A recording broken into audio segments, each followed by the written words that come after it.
Hello बच्चों, एक बार फिर से स्वागत है आपका हिंदी की क्लास में। और आज हम यहाँ पर देखेंगे अर्थ के आधार पर शब्दों के भेद। तो अर्थ के आधार पर जो शब्दों के भेद किए गए हैं वो 3 किए गए हैं। अर्थ के आधार पर शब्दों के 3 प्रकार हैं या 3 भेद हैं। पहला जो भेद है वह है वाचक शब्द। और जो वाचक शब्द होते हैं इनकी शब्द शक्ति का नाम अभिधा होता है। ये याद रखिए कि जो वाचक शब्द है, वाचक शब्द की शब्द शक्ति को अभिधा शब्द शक्ति कहा जाता है। अब वाचक शब्द क्या होता है? शब्द की जिस शक्ति द्वारा किसी शब्द के साक्षात सांकेतिक अर्थ, कहने का मतलब मुख्यार्थ का बोध होता है, उसे वाचक कहते हैं। तो वाचक शब्द जो होता है, किसे वाचक शब्द कहा जाता है? मीन्स शब्द की ऐसी शक्ति जिससे शब्द का साक्षात या सांकेतिक अर्थ या मुख्य अर्थ का बोध हो, उसे वाचक शब्द कहते हैं। या हम दूसरे शब्दों में कह सकते हैं जिन शब्दों का अर्थ सरलता से समझ में आ जाता है उनको वाचक शब्द कहते हैं। कुछ उदाहरण दिए हुए हैं वाचक शब्दों के, जैसे घर लिखा है, नगर लिखा है, सड़क है, फल है, स्कूल आदि। तो घर, नगर, सड़क, फल, स्कूल, इस तरह के जो शब्द होते हैं वो वाचक शब्द कहे जाते हैं। वाचक शब्दों के बारे में आप समझ सकते हो कि जिन शब्दों का प्रयोग जिनके लिए वो बने हैं उसी अर्थ में किया जाता है, उन्हें वाचक शब्द कहते हैं। जैसे घर है, घर शब्द है, तो घर शब्द का प्रयोग जो है घर के अर्थ में ही होगा, तो घर शब्द वाचक है। दूसरा पॉइंट है लाक्षणिक शब्द। और लाक्षणिक शब्द की जो शब्द शक्ति होती है उसको लक्षणा कहा जाता है। तो पहला हमारा था वाचक शब्द, और वाचक शब्द की जो शब्द शक्ति थी वो अभिधा थी। वाचक शब्द किसे कहते हैं? कोई शब्द जिसके लिए वो बना है उसी अर्थ में प्रयोग किया जाता है तो उसको वाचक शब्द कहा जाता है।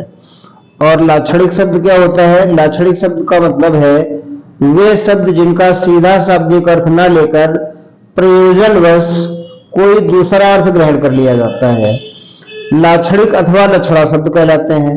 तो ऐसे शब्द लाक्षणिक होते हैं जिनका शाब्दिक अर्थ नहीं लिया जाता है बल्कि प्रयोजन के हिसाब से कोई दूसरा अर्थ ले लिया जाता है, तो उन्हें लाक्षणिक शब्द कहा जाता है।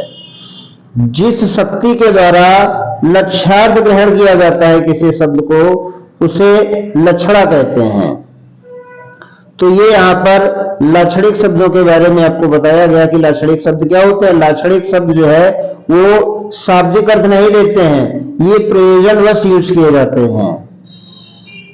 अब यहां पर बच्चों देखते हैं, जहां अभिधा द्वारा अर्थ की सिद्धि में बाधा होने पर किसी रूढ़ि या प्रयोजन के आश्रित मुख्यार्थ से संबंधित कोई दूसरा अर्थ या आरोपित अर्थ ग्रहण करके अवरोध या बाधा को दूर किया जाता है, वहां लाक्षणिक शब्द कहलाते हैं या वे शब्द लाक्षणिक कहलाते हैं। जैसे कि उदाहरण है, किसी मूर्ख को जब हम कहते हैं तुम बिल्कुल गधा हो, तो यहां गधा शब्द को जानवर के अर्थ में लिया जाना चाहिए। भाई गधा शब्द जो है जानवर के लिए बनाया गया, हम आदमी के लिए तो गधा शब्द का यूज करते नहीं है, या आदमी को तो गधा कहते नहीं है। तो गधा शब्द जो है गधे के लिए ही यूज किया जाएगा, तो ये शाब्दिक होगा। और गधे शब्द को हमने आदमी के लिए यूज कर दिया तो ये कैसा हो गया? लाक्षणिक हो गया। ये साधारण शब्द में आप समझिएगा कि जो वाचक शब्द होते हैं वो ऐसे शब्द होते हैं जिनके लिए वो बने हैं उसी के लिए उनका यूज किया जाता है तो वाचक है। और यदि जो शब्द जिसके लिए बना है उसके लिए प्रयोग ना करके किसी दूसरे के लिए प्रयोग किया जाता है तो फिर वो लाक्षणिक हो जाता है। जैसे यहाँ पर गधा शब्द है और आदमी के लिए यूज किया गया तो गधा शब्द कैसा हो गया? लाक्षणिक हो गया। लेकिन इसी गधे शब्द का यूज गधे के लिए किया जाए जो जानवर है, तो ये कैसा हो जाएगा? वाचक शब्द हो जाएगा। सिंपल सी बात है, क्योंकि मनुष्य तो कभी जानवर हो ही नहीं सकता है। यहाँ गधा का अर्थ गधे के समान मुख से निकाला जाता है। इस प्रकार गधा शब्द यहाँ कैसा है? लाक्षणिक है। तो साधारण अर्थ में आप ये समझ लीजिए कि जो शब्द जिसके लिए बना है यदि उसी के लिए प्रयोग किया जाता है तो वाचक होता है, और जो शब्द जिसके लिए बना है उसके लिए प्रयोग नहीं किया जाता है तो वो लाक्षणिक होता है। जैसे हमने कहा कि मेरा सर टनटना रहा है, तो टनटनाना शब्द सर के लिए नहीं बना है, तो टनटनाना शब्द कैसा हो गया, लाक्षणिक हो गया। और अगर हम कहें घंटी टनटनाटन करती है, तो घंटी के लिए टनटनाटन शब्द का यूज किया गया, तो ये टनटनाटन शब्द जो है ये वाचक हो जाएगा। तो ये थी बात वाचक शब्दों की और लाक्षणिक शब्दों की। वाचक शब्द क्या होते हैं और लाक्षणिक शब्द क्या होते हैं, आई थिंक आपको समझ में आ गया होगा। अब हम यहां पर बात करेंगे व्यंजक शब्दों की। व्यंजक शब्दों की जो शब्द शक्ति होती है उसको व्यंजना कहा जाता है। व्यंजक वे शब्द होते हैं जिनका ना ही वाच्यार्थ लिया जाता है और ना ही लक्ष्यार्थ। कहने का मतलब व्यंजक शब्दों का जो प्रयोग होता है ना ही वाचक होता है और ना ही लाक्षणिक होता है। इन तीनों से उनका अर्थ भिन्न होता है। व्यंजक शब्दों का जो अर्थ है वो इनसे अलग होता है। जैसे कोई चोर रात में अपने एक साथी से कहता है कि रात कितनी अंधेरी है, तो चोर जो है वो साथी से रात के बारे में बता रहा है कि रात कितनी अंधेरी है।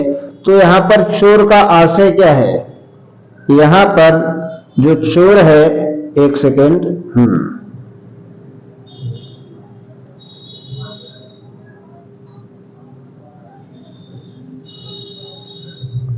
यहां कहने वाले का तात्पर्य रात के अंधेरे की विशेषता बताना नहीं है।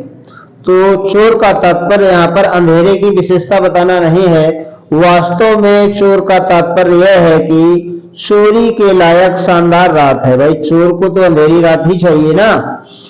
तो यहां पर चोर ने अंधेरी जो रात है, इस अंधेरी रात का जो रात कितनी अंधेरी है, इसका जो प्रयोग किया वो ना ही वाचक किया है ना ही लाक्षणिक किया है। उसने इसका प्रयोग कैसे किया है, व्यंजक सेंस में किया है।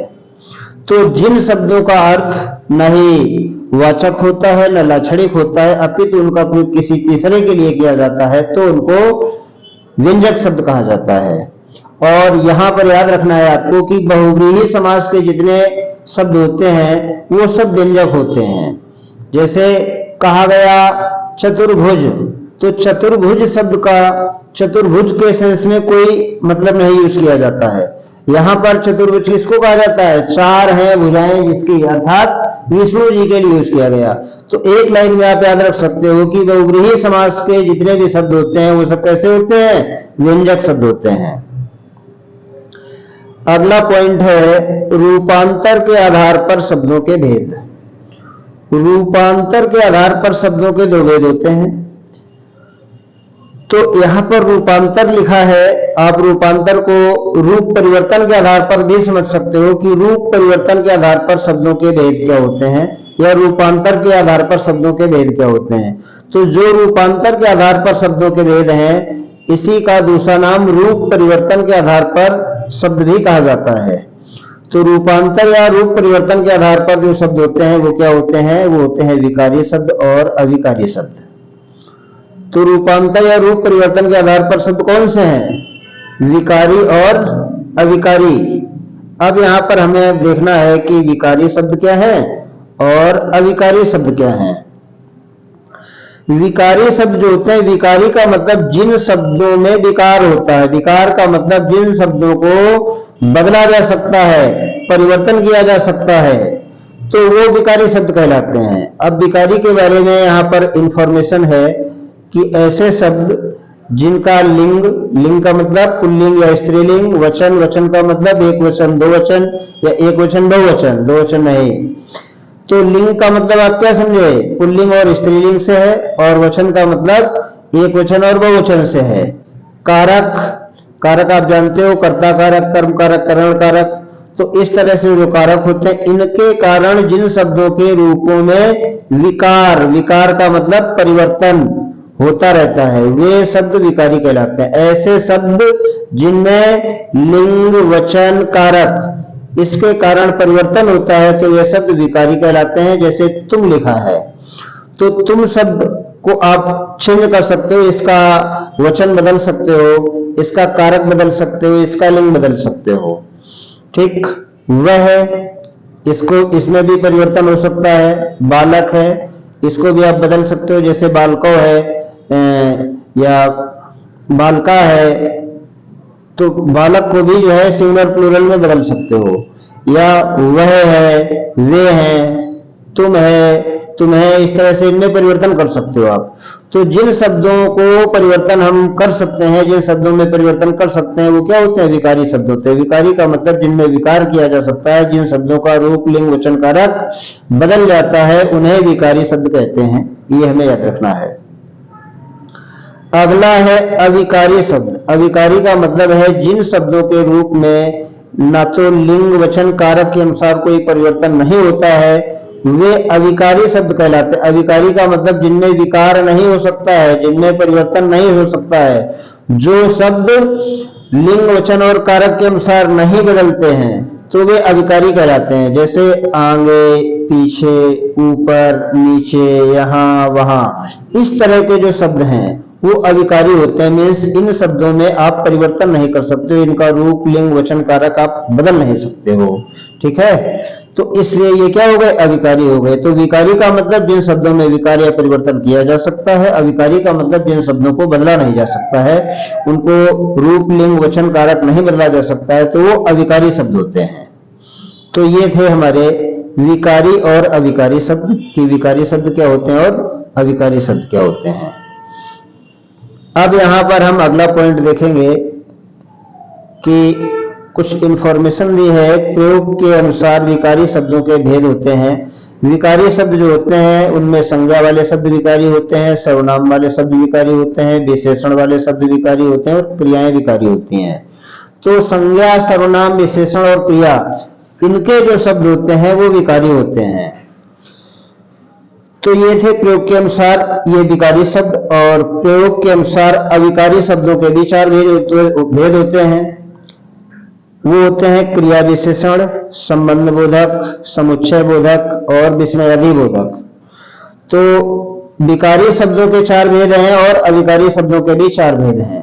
ये यहां पर आप समझिए कि विकारी शब्दों के अंतर्गत संज्ञा वाले शब्द होंगे, सर्वनाम वाले शब्द होंगे या विशेषण वाले शब्द होंगे। ये सब कैसे होंगे? विकारी शब्द होंगे, या क्रियाएं जो है ये विकारी होती हैं। और अविकारी शब्दों के अंतर्गत क्रिया विशेषण है, संबंध बोधक है, समुच्चय बोधक है और विस्मयादि बोधक वाले जो शब्द होते हैं ये अविकारी कहे जाते हैं। अब यहाँ पर शब्द भेद जो है एक दृष्टि में हमें बताए गए हैं, समझाए गए हैं। शब्द भेद जो अभी तक हमने पढ़े थे, तो देखिए शब्द भेद जो है एक दृष्टि में हमारे सामने है। शब्दों के जो भेद होते हैं वो सार्थक होते हैं, निरर्थक होते हैं, ये आपने पढ़ा था। सार्थक और निरर्थक फिर बनावट के आधार पर शब्द होते हैं। बनावट के आधार पर जो शब्द होते हैं वो रूढ़ी होते हैं, यौगिक होते हैं, योग रूढ़ होते हैं। फिर उत्पत्ति के आधार पर शब्द होते हैं। उत्पत्ति के आधार पर जो शब्द हैं उनके भेद हैं तत्सम, तद्भव, देशज और विदेशज। फिर अर्थ के आधार पर शब्द होते हैं। अर्थ के आधार पर शब्द होते हैं वाचक, लाक्षणिक और व्यंजक। तीन प्रकार के होते हैं, अभी आपने पढ़ा। विकार के आधार पर विकारी शब्द और अविकारी शब्द होते हैं, अभी आपने पढ़ा। और यहाँ पर जो विकारी शब्द होते हैं, विकारी शब्दों के अंतर्गत संज्ञा, सर्वनाम, विशेषण और क्रिया ये आते हैं।